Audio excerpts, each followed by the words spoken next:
জানিয়ে দেব সর্বশেষ আপডেট বাংলা সংবাদ। শুরুতেই শিরোনাম। শুরুতেই জানিয়ে দেব একটি ভয়ঙ্কর গুরুত্বপূর্ণ সংবাদ। রিমান্ডে চাঞ্চল্যকর তথ্য দিচ্ছেন সালমান এফ রহমান, আনিসুল হক ও জিয়াউল আহসান। এবার ফেঁসে যাচ্ছে প্রধানমন্ত্রী, থাকছে বিস্তারিত প্রতিবেদনে। এরপর জানিয়ে দেব চট্টগ্রামে কলেজ ছাত্র হত্যা, শেখ হাসিনা, নওফেল সহ 34 জনের বিরুদ্ধে হত্যা মামলা, থাকছে বিস্তারিত প্রতিবেদনে। জানিয়ে দেব ভারতে বসে ভয়ঙ্কর কুচক্রান্ত করছেন প্রধানমন্ত্রী শেখ হাসিনা, গোপন তথ্য ফাঁস করল পিনাকি ভট্টাচার্য, থাকছে বিস্তারিত প্রতিবেদনে। সবশেষে জানিয়ে দেব আল্লাহ শেখ হাসিনাকে তুমি তার বাবার কাছে পাঠিয়ে দাও, আমিন। পাগলা মসজিদের দান বাক্সে মনোবাসনা পূরণের চিঠি, থাকছে বিস্তারিত প্রতিবেদনে। এতক্ষণ শিরোনাম শুনছিলেন, এবার বিস্তারিত। রিমান্ডে চাঞ্চল্যকর তথ্য দিচ্ছেন আনিসুল, সালমান ও জিয়াউল আহসান। তারা বলছেন প্রচেষ্টা চালিয়েছে প্রধানমন্ত্রীর নির্দেশ বাস্তবায়নের জন্য। দেশে অরাজকতা ও রাজনৈতিক সহিংসতার ঘটনায় নিজেদের দায় স্বীকার করেছেন রিমান্ডে থাকা সদ্য বিদায়ী আওয়ামী লীগ সরকারের 3 প্রভাবশালী। তারা হলেন সাবেক আইনমন্ত্রী আনিসুল হক, সাবেক প্রধানমন্ত্রী শেখ হাসিনার উপদেষ্টা সালমান এফ রহমান, আলোচিত সেনা কর্মকর্তা মেজর জেনারেল জিয়াউল আহসান। তদন্ত সংশ্লিষ্ট সূত্র জানায়, গত 16 আগস্ট নিউ মার্কেট এলাকায় পাপোশ বিক্রেতা শাহজাহান আলী হত্যা মামলায় এই 3 আসামি রিমান্ডে থাকলেও তাদের বিভিন্ন বিষয়ে জিজ্ঞাসাবাদ করা হচ্ছে। দেশে অরাজকতা ও রাজনৈতিক সহিংসতা সৃষ্টির নৈপথ্যে কার ভূমিকা ছিল সে বিষয়ে বিস্তারিত জিজ্ঞাসাবাদ করা হচ্ছে। শুরুতে তারা সাবেক স্বরাষ্ট্র ও সাবেক সেতুমন্ত্রীর ওপর দায় চাপালেও এখন দায় চাপাচ্ছেন সাবেক প্রধানমন্ত্রী শেখ হাসিনার ওপর। তারা প্রায় একই সুরে বলছেন, আমরা কেবল প্রধানমন্ত্রীর নির্দেশ বাস্তবায়নের চেষ্টা চালিয়েছি। তবে সাবেক প্রধানমন্ত্রী শেখ হাসিনার নির্দেশ বাস্তবায়নে তারা যেসব পরিকল্পনা করেছেন সেগুলো বাস্তবায়নে মাঠ পর্যায়ে হুকুম দিয়েছেন বলে এরই মধ্যে স্বীকার করেছেন। হত্যাকাণ্ডের পেছনে তাদের দায় স্বীকার করলেও এখনও সুনির্দিষ্ট কোনো তথ্য দেয়নি গ্রেপ্তারকৃতরা। রিমান্ডে থাকা আসামিরা হত্যা মামলার বাইরে কি কি তথ্য দিচ্ছেন জানতে চাইলে সংশ্লিষ্ট সূত্র জানায়, 2013 সালে 5 মে রাজধানীর শাপলা চত্বরে হেফাজতে ইসলামের নেতাকর্মীদের ওপর আক্রমণ ও হত্যাযজ্ঞ চালানো, বিশেষ উদ্দেশ্য আড়িপাতার যন্ত্র ক্রয়, ভয় দেখিয়ে ক্ষমতা কুক্ষিগত করতে আয়নাঘর কনসেপ্ট তৈরি এবং বহু মানুষকে গুম খুন করার বিষয়ে তাদের হাত রয়েছে বলে স্বীকার করেছেন। সূত্র আরও জানায়, সালমান এফ রহমান, আনিসুল হক এবং মেজর জেনারেল জিয়াউল আহসানের বিরুদ্ধে আরও কয়েকটি মামলার প্রস্তুতি নেওয়া হচ্ছে।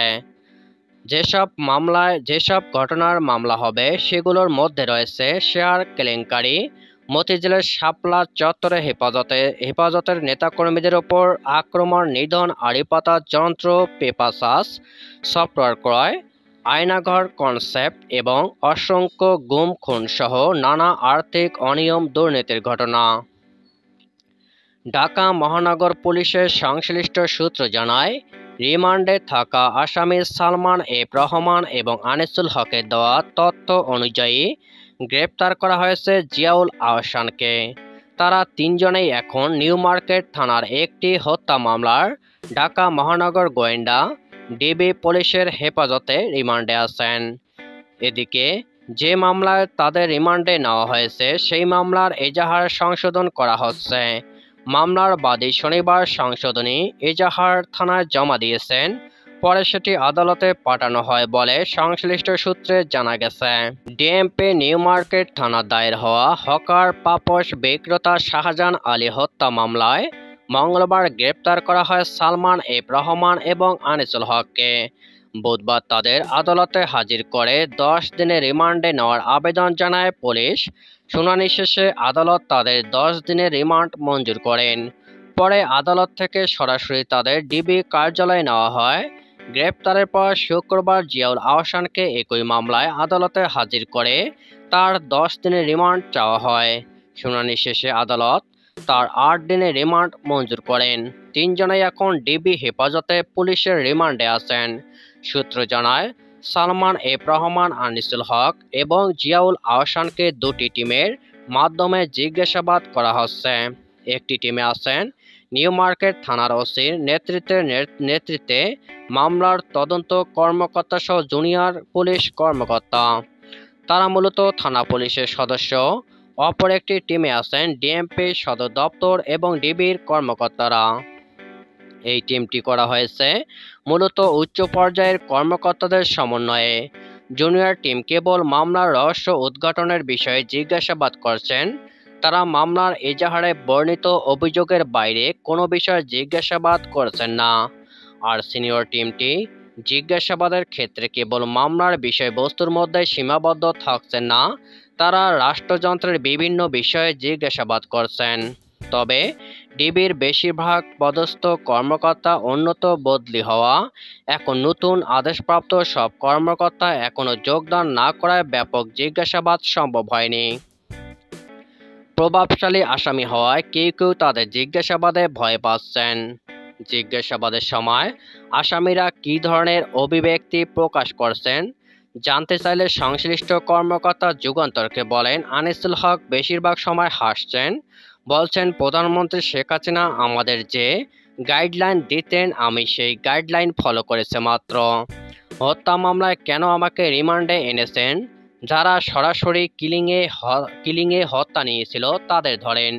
জিয়াউল হক বলেন, আমি তো কোনো ইউনিট ইনচার্জ ছিলাম না, আমি সরকারের টপ অর্ডারের নির্দেশ কাজ করেছি।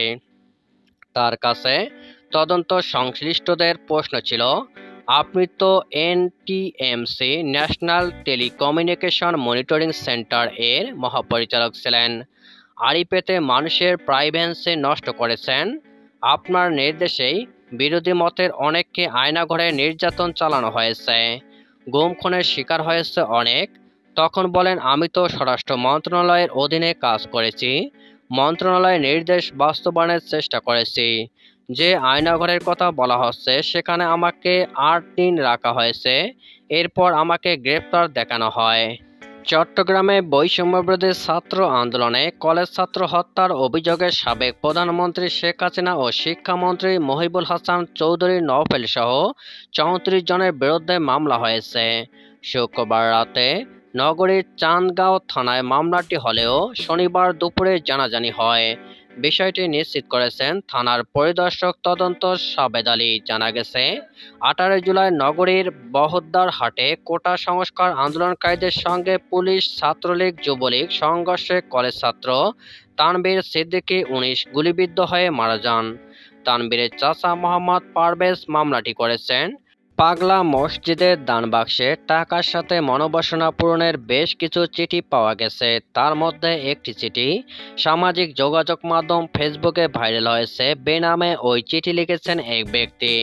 শনিবার 17 আগস্ট সকাল 8:30টায় পাগলা মসজিদে 9টি দানবাক্স খোলা হয়। এ সময় কিশোরগঞ্জ জেলার দায়িত্বপ্রাপ্ত সেনাবাহিনীর কর্মকর্তা ব্রিগেডিয়ার জেনারেল তরিকুল ইসলাম, লেফটেন্যান্ট কর্নেল রিয়াজুল করিম, কিশোরগঞ্জের জেলা প্রশাসক ও পাগলা মসজিদ পরিচালনা কমিটির সভাপতি মোহাম্মদ আবুল কালাম আজাদ ও পুলিশ সুপার মোহাম্মদ রাসেল শেখের পাশাপাশি বিপুল সংখ্যক সেনাবাহিনী, পুলিশ ও আনসার সদস্য উপস্থিত ছিলেন। দানবাক্সে টাকা দেওয়ার সঙ্গে বেশ কিছু চিঠি পাওয়া যায়। তার মধ্যে একটি চিঠিতে নাম পরিচয়হীন একজন লিখেছেন, আল্লাহ শেখ হাসিনাকে তুমি তার বাবার কাছে পাঠিয়ে দাও, আমিন। এবার দানবাক্সগুলো খুলে রেকর্ড 18 বস্তা টাকা পাওয়া যায়। মসজিদ ব্যবস্থাপনা কমিটির সদস্য ও মসজিদ কমপ্লেক্স অবস্থিত মাদ্রাসা ও এতিমখানা শিক্ষক শিক্ষার্থী প্রায় 350 জনের একটি দল টাকা গণনার কাজে অংশ নিয়েছেন।